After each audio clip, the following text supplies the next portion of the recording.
Pourquoi commencer un mois sans Dieu lorsque nous savons que la victoire appartient à l'Éternel?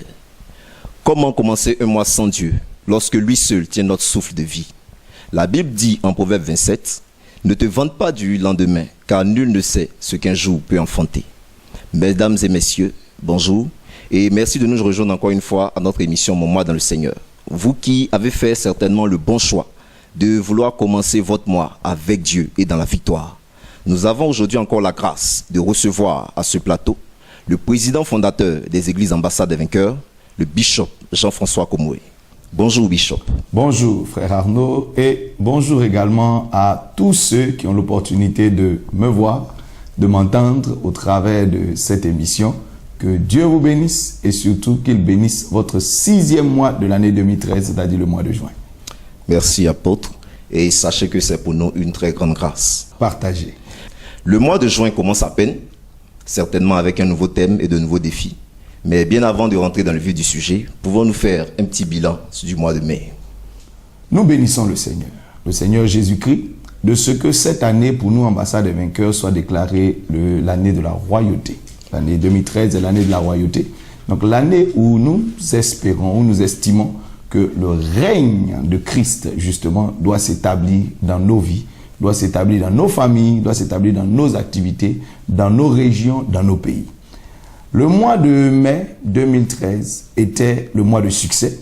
Nous aussi, au niveau des ambassades des vainqueurs, ce mois a été marqué par la 7e édition de notre convention nationale. La convention nationale dont justement le thème était simplement « Victoire, que ton règne vienne ». D'ailleurs, j'ai juste là l'étiquette qui nous montre que victoire doit régner dans nos vies. Victoire, c'est qui? Victoire, c'est Jésus-Christ. Victoire, c'est toutes les œuvres que Jésus-Christ a accomplies pour nous. Victoire, c'est tout ce que la parole de Dieu nous a souhaité. Nous estimons, dans le nom de Jésus, que ce n'est pas la sorcellerie, ce n'est pas au diable, ce n'est pas la maladie de régner dans nos vies, ce n'est pas la pauvreté de régner dans nos vies ou à la division de régner dans nos familles, ce n'est pas au célibat de régner dans la vie des femmes, ni à tout ce qui est divorce, mais bien au contraire, c'est à la parole, à la pensée de Dieu de régner dans nos vies. Qu'est-ce que Dieu pense? Dieu pense que tu dois être en bonne santé, Dieu pense que tu dois prospérer à tous égards, Dieu pense que nos familles doivent être unies et elles doivent être bénies, Dieu pense que ton âme doit être sauvée, Dieu pense que tu as du succès dans tout ce que tu fais. Donc voici pourquoi nous bénissons le Seigneur pour tous ceux qui ont été avec nous durant cette convention. Nous avons été sérieusement édifiés par les interventions de nos différents orateurs à qui nous disons d'ailleurs merci au passage. En parlant d'orateurs, je parle du pasteur Michael Réal qui nous est venu de la France et qui est reparti d'ailleurs sur Toulon, qui certainement dirige son église là-bas, la clé sur la porte. Nous parlons du révérend Monet Jeanne, qui est ici en Côte d'Ivoire, président du Méros, du ministère de Rocher des siècles, qui nous a également bénis pendant 2 jours. Nous parlons du pasteur Yasmi, du pasteur Kofi Roger, du moins, qui est venu ici également intervenir au siège, mais il est sur notre église de Niablé. Que le nom du Seigneur soit béni. Donc, le mois de succès a été un mois également de témoignage. Nous avons eu quelques personnes qui sont rentrées dans leur succès, dans le succès, je veux dire le succès de ce qu'ils étaient en train d'entreprendre. Nous voulons résumer en disant, il te faut avoir du succès dans toutes tes entreprises. Première entreprise, c'est ta vie. Deuxième entreprise, c'est également tout ce que tu essayes de faire. Quand je parle de ta vie, je parle de ta vie terrestre et de ta vie céleste. Si tu n'as pas Dieu, si tu n'as pas Jésus-Christ dans ta vie, tu as raté ta vie. Parce que tu vivras 60 ans, 70 ans et ce sera le reste dans les problèmes, dans l'enfer, sous le jugement de Dieu. Donc il te faut Jésus-Christ pour réussir ta vie sur terre et ensuite rentrer pleinement dans les promesses que le Seigneur nous a faites. C'est ça, réussir sa vie, avoir une vie de succès. Je vous souhaite d'avoir une vie de succès. Je vous souhaite d'avoir un mois de succès.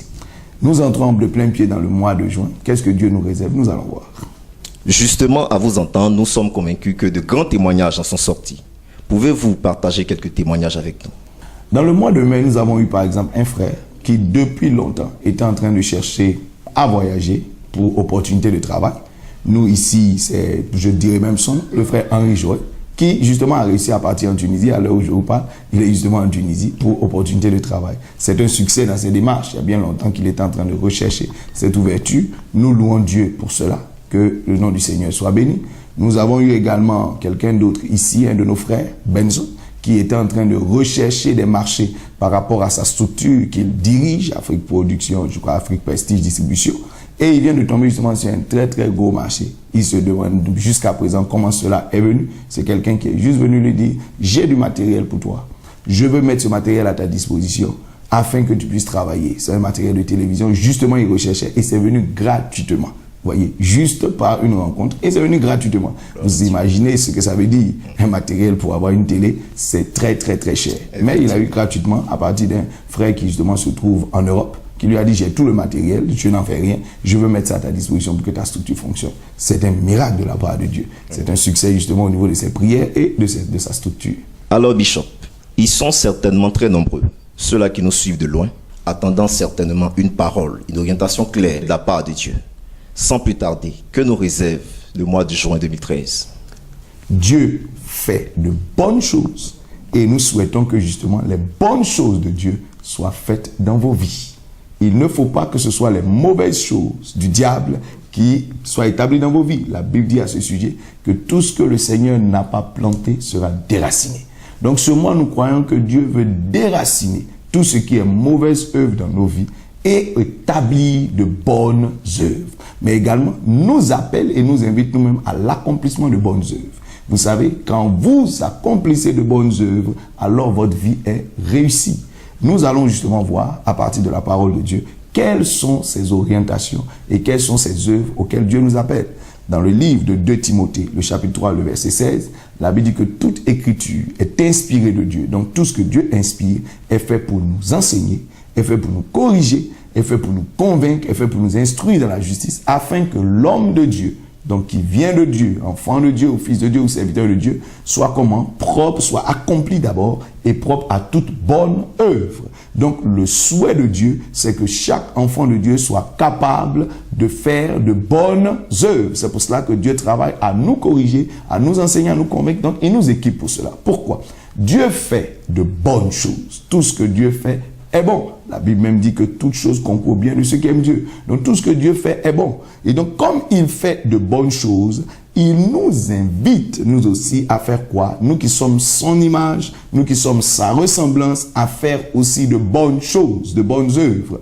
Dieu fait de bonnes œuvres veut dire également de grandes choses. Donc Dieu fait de très très très grandes choses, il crée dans de grandes dimensions. Donc il invite l'enfant de Dieu, le Fils de Dieu aussi à faire pareil. Jésus-Christ n'a-t-il pas dit, je fais ce que je vois faire à mon Père? Donc si j'ai vu mon Père faire une grande œuvre, moi aussi je fais cette grande œuvre parce que le Fils a reçu la capacité d'imiter le Père. Donc voilà un peu ce à quoi Timothée nous invite ici dans le livre de Timothée. Il avait dit, vous devez recevoir la parole de Dieu pour être convaincu, pour être enseigné, pour être instruit et être apte à accomplir ces bonnes œuvres. Donc Dieu fait de bonnes œuvres. Il nous prépare justement pour l'accomplissement de ces bonnes œuvres. Si vous êtes devenu enfant de Dieu et que chaque dimanche ou chaque semaine vous recevez la parole de Dieu, c'est justement pour que vous soyez équipés et propres à toute bonne œuvre, aux œuvres que Dieu veut que vous puissiez, aux œuvres que Dieu a préparées pour vous. Dieu nous bénit les bonnes œuvres. Donc ce sont les bonnes œuvres qui sont bénies. Tout ce qui est mauvais n'est pas béni. Donc Dieu bénit tout ce qui est bonne œuvre. Donc sachez-le, voici pour ce mois de juin un peu la direction que nous aurons pour la direction de l'esprit que nous aurons. Vous êtes invités à voir et à accomplir de bonnes œuvres. Dans le livre de Actes, justement, nous disons dans le livre de Actes, le chapitre 3, on voit Pierre et Jean qui montent au temple et qui rencontrent un paralytique à l'entrée du temple, un boiteux qu'on déposait là chaque jour pendant des années afin qu'il reçoive l'aumône. Et le chapitre 3, à partir du verset 3, la Bible dit, cet homme, voyant Pierre et Jean qui allaient entrer au temple, leur demanda l'aumône. Donc il venait s'asseoir là devant le temple parce qu'il se dit que ceux qui viennent au temple, donc qui sont de Dieu, qui viennent adorer Dieu, certainement sont charitables. Et donc sont des personnes disposées à faire de bonnes œuvres et c'était pas faux. Et justement, ils s'asseyaient là pour recevoir de l'aumône. Mais Pierre et Jean, justement, venaient, ils s'attendaient à eux. On dit Pierre, de même que Jean, fixa les yeux sur lui et dit, regarde-nous. Et il les regardait attentivement, s'attendant à recevoir d'eux quelque chose. Alors, Pierre lui dit, je n'ai ni or, ni argent, mais ce que j'ai, je te le donne. Au nom de Jésus-Christ de Nazareth, lève-toi et marche. Et le prenant par la main droite, il le fit lever. Au même instant, ses pieds et ses chevilles devinrent fermes, et d'un saut, il fut debout et a marché. Il entra avec eux dans le temple, marchant, sautant et louant Dieu. Vous voyez que cet homme venait chaque jour au temple, mais n'avait jamais loué Dieu, n'avait jamais célébré Dieu, n'avait jamais adoré Dieu, jusqu'à ce que Pierre puisse accomplir dans sa vie cette bonne œuvre de Dieu. Donc voici un monsieur qui était sur le point, qui était à la porte de la louange, à la porte de l'adoration, et que Pierre, par cette bonne œuvre, a introduit dans la louange, a introduit dans l'adoration. Il y a beaucoup de choses, il y a beaucoup de personnes qui attendent une bonne œuvre de votre part et qui justement, à partir de cette œuvre, deviendront des participants à la louange, des participants à l'adoration, des participants à la gloire de Dieu. Votre famille peut sortir de l'idolâtrie et louer Dieu si vous arrivez à accomplir la bonne œuvre à laquelle Dieu vous appelle. Donc dans ce passage, nous voyons que quelque part, Pierre s'apprêtait à rentrer dans une deuxième phase de son ministère. La première phase ayant été la publication de l'évangile lorsqu'il est sorti de la chambre haute. Il y a 3000 personnes qui se sont données au Seigneur.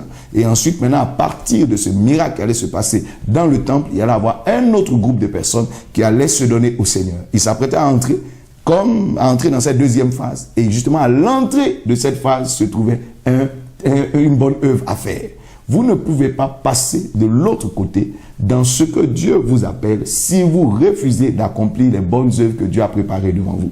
En accomplissant cette œuvre, en aidant ce paralytique, en aidant ce boiteux à changer de position dans la société, à changer de position, de condition de vie, Pierre, justement, en mettant à la disposition de ce boiteux ce qu'il avait en lui de bon, Pierre est rentré dans une dimension nouvelle de son ministère.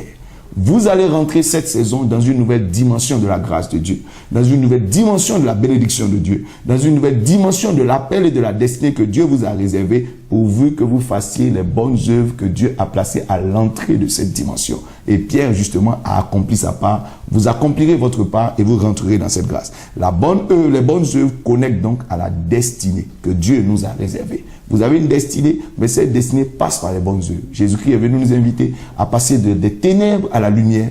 Il nous a donné des recommandations. Il nous a dit qu'il fallait qu'on accomplisse de bonnes œuvres. Donc, ça fait partie du plan pour que vous arriviez à passer de la mort à la vie, de la pauvreté à la prospérité. Si Pierre n'avait pas fait cela, il ne serait pas rentré dans cette dimension. Donc, les bonnes œuvres connectent à notre destinée. Les bonnes œuvres nous démarquent et nous séparent carrément du monde injuste, des pécheurs, nous sépare des gens du diable. La bonne œuvre provoque la célébration. Vous voyez que le monsieur qui a été guéri louait Dieu, mais tout le monde célébrait Pierre.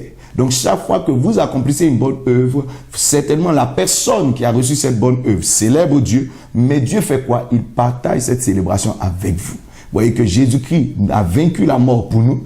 Nous célébrons Dieu pour cela, mais la Bible dit, lui, il est assis sur le trône de Dieu, recevant l'adoration qu'on fait monter vers Dieu, la louange qu'on fait monter vers Dieu. Chaque bonne œuvre que vous accomplissez prépare un temps de célébration dans votre vie, prépare un temps d'élévation dans votre vie, prépare un temps de bénédiction dans votre vie. Regardez, si vous avez par exemple béni quelqu'un, aider quelqu'un dans la vie, vous avez une place de choix dans le cœur de la personne. À chaque fois que la personne vous voit, la personne vous célébrera. La personne vous donne une position de dignité, vous honore. Donc la bonne œuvre vous prépare à entrer dans une dimension d'élévation. Et la bonne œuvre justement connecte à la bénédiction future de Dieu. Dieu veut vous bénir, il placera quelque chose devant vous. Si vous accomplissez cette chose, vous rentrez dans cette bénédiction.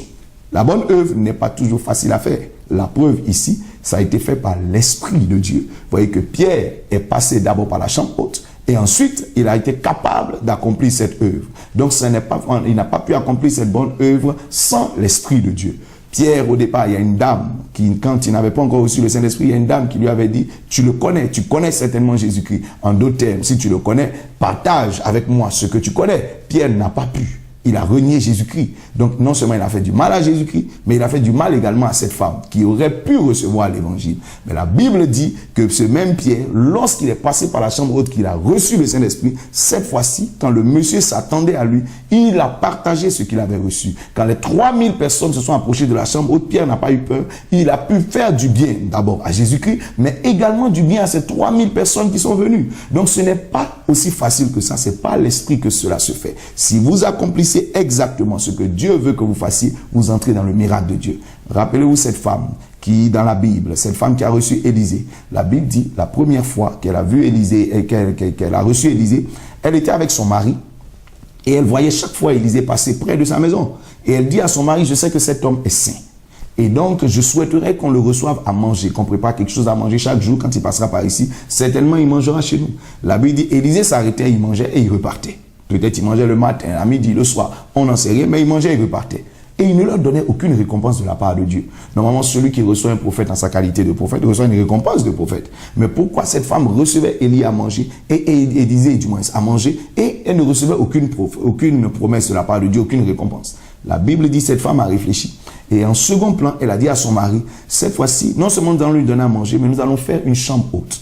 Afin que cet homme de Dieu puisse se reposer certainement ici, qu'il puisse peut-être prier lorsqu'il veut prier, qu'il puisse se retirer dans la prière, mais en tout cas qu'il ait une demeure ici. La Bible dit, lorsque Élisée s'est assis sur le lit qui avait été préparé pour lui cette fois-ci, il a demandé à la femme, qu'est-ce que je peux faire pour vous? Et alors, il pria pour ce couple stérile. La femme était avancée en âge, son mari également avancé en âge, et ce couple stérile a eu un enfant, un garçon, qui est né l'année qui a suivi. Donc, vous voyez qu'elle est rentrée dans sa récompense parce qu'elle a réussi à faire la bonne œuvre que Dieu voulait. Il y a des fois où nous faisons de bonnes choses, nous semblons faire de bonnes choses, mais nous ne faisons pas ce que Dieu attend de nous. Pierre aurait pu donner un peu d'argent à ce monsieur. Ce serait bien. Peut-être s'il lui donnait dans nos francs à nous 5 000 francs CFA, ou bien peut-être 10 $, ou je ne sais pas moi, 20 € pour d'autres, on aurait dit, ah, il a fait une bonne chose, parce qu'un mendiant, on lui donnait 20 €, 10 $, c'est déjà beaucoup.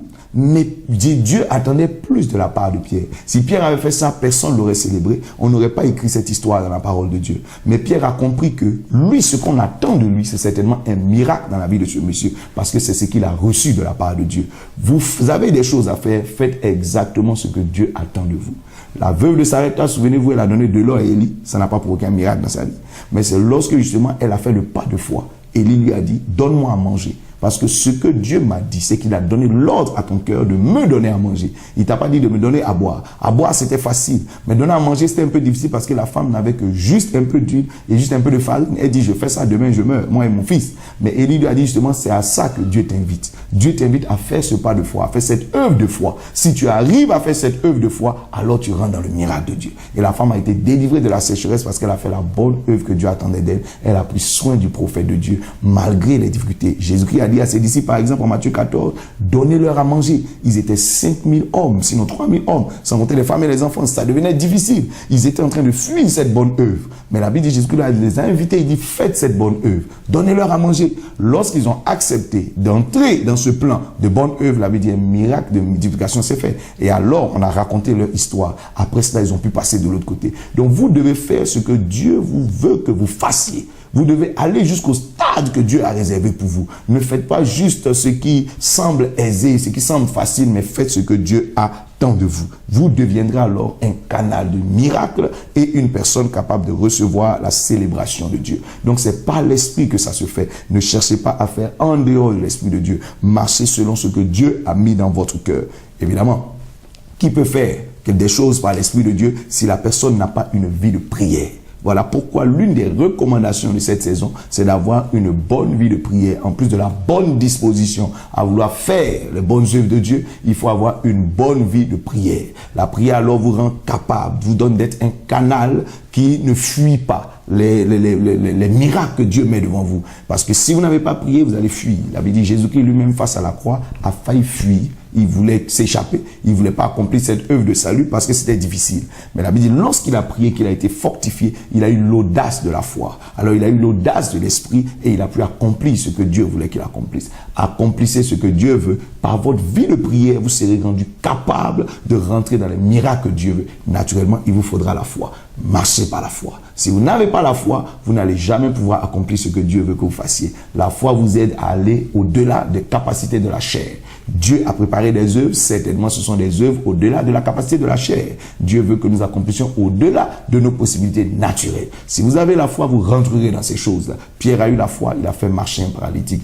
tes affaires sont paralysées, ta famille est paralysée, ton environnement est paralysé, ta vie est paralysée quelque part. Par la foi, quelque chose va remarcher dans ta vie, quelque chose va se mettre à bouger dans ta vie, quelque chose va se mettre à bouger dans ta famille. Si tu fais une démonstration de foi, ta famille se mettra à louer Dieu comme ce paralytique a loué Dieu. Si tu fais une démonstration de la grâce et du potentiel que Dieu a mis en toi, et qu'alors tu fais la bonne œuvre que Dieu veut, alors tu verras toute ta famille se convertir, tu verras ton environnement commencer à célébrer Dieu et tu passeras dans l'accomplissement des promesses de Dieu. Il vous faut marcher par la foi. Donc voilà quelques recommandations que nous pouvons donner à tous ceux qui nous écoutent afin de pouvoir rentrer dans ces dimensions. Je pourrais peut-être vous inviter à faire une catégorie de bonnes œuvres obligatoires selon la parole de Dieu. Faites de bonnes œuvres envers vos parents. N'oubliez pas vos devoirs envers vos parents et votre famille.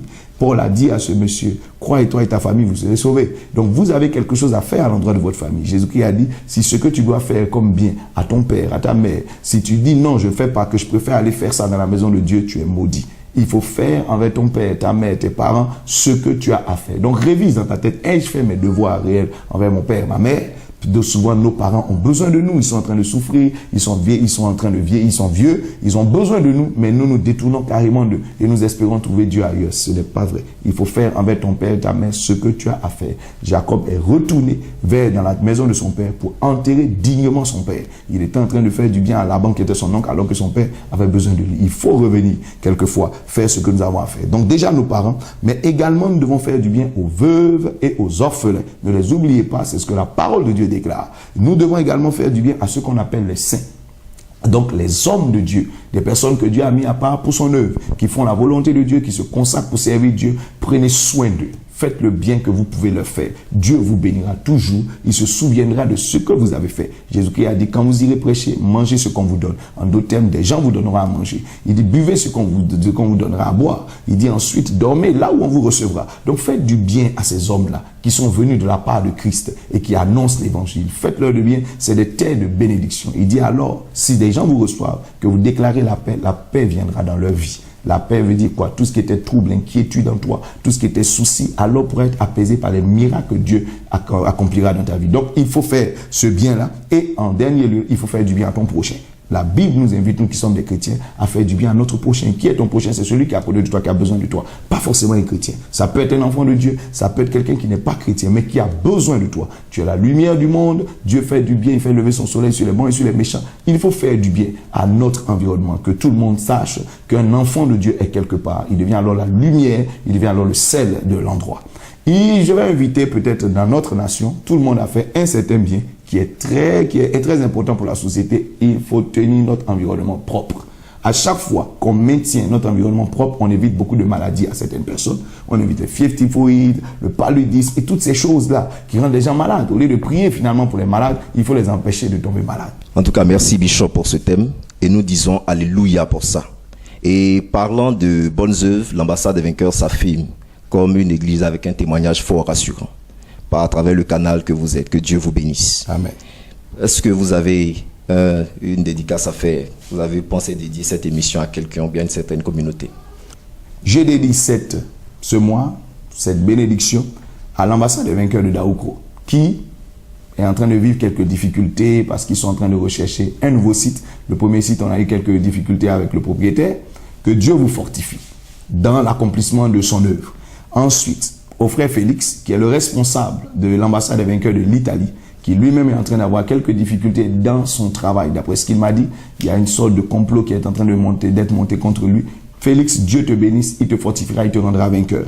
Nous dédions également cette émission et cette bénédiction à toutes les veuves et à tous les orphelins de la terre. Que Dieu vous fasse grâce, que vous sentiez sa main autour de vous, qu'il vous donne des mains de secours. Mais particulièrement, nous dédions cette émission aux malades, mais à une personne qui est en train de se rétablir progressivement au sein des églises ambassades des vainqueurs. J'ai nommé l'évangéliste Marie-Ange Ouloto. Donc nous l'appellerons affectueusement évangéliste Daisy ici, qui est en train de se rétablir, qui a eu des difficultés de santé. Que la grâce du Seigneur te fortifie, que la grâce du Seigneur t'aide à te relever. Tous ceux qui aiment prier, priez pour cette femme de Dieu. Que Dieu vous bénisse.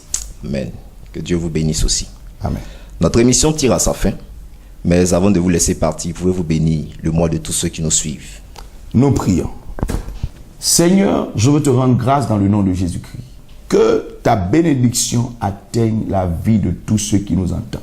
Je bénis dans le nom de Jésus-Christ en tant que serviteur de Dieu vos pensées dans ce mois de juin 2013.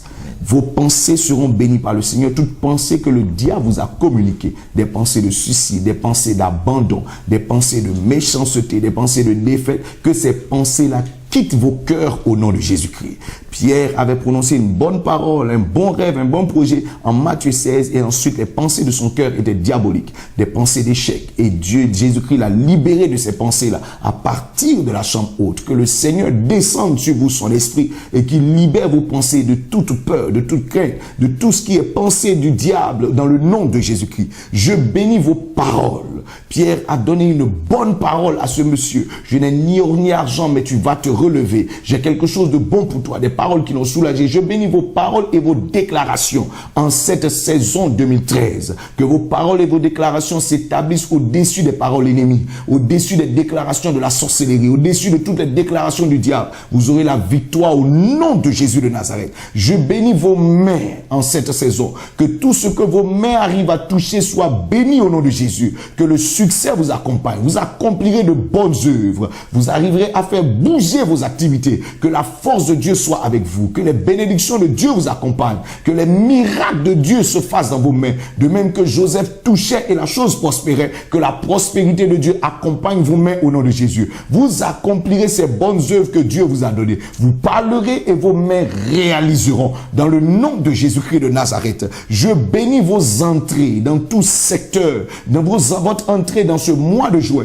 De même que Pierre est rentré dans ce temple et en entrant, il est rentré avec la célébration, il est rentré avec un miracle. Je bénis votre entrée dans ce mois de juin 2013. Dans le nom de Jésus-Christ, que des miracles vous accompagnent, que la célébration vous accompagne, que l'élévation vous accompagne, que vous soyez supérieur à tous ceux qui sont des adversaires pour vous, que vous dominiez vos défis au nom de Jésus-Christ de Nazareth, que vos entrées dans vos secteurs d'activité soient bénies, que vos entrées dans vos maisons soient bénies, que vos entrées dans vos défis soient bénies au nom de Jésus-Christ, que la grâce du Seigneur repose sur vous. J'appelle des miracles dans vos vies, des miracles de guérison, des miracles de bénédiction, des miracles d'ouverture de portes, que Dieu favorise dans ta vie le miracle que tu attends au nom de Jésus. Ce monsieur s'attendait à recevoir quelque chose de la part de Pierre et il a reçu au-delà de ce qu'il pensait. Que Dieu te donne satisfaction dans toutes tes espérances au nom de Jésus. Soyez bénis dans le nom de Jésus-Christ. Que ce mois de 2013 soit couvert par la grâce de Dieu. Que Dieu vous protège. Qu'il vous garde dans tout ce que vous allez faire. Que le Seigneur vous évite tout ce qui est accident, tout ce qui est malheur. Que Dieu garde notre nation. Que la paix, que le développement et que la grâce de Dieu se répandent dans cette nation. Au nom de Jésus de Nazareth, dites Amen très fort. Amen.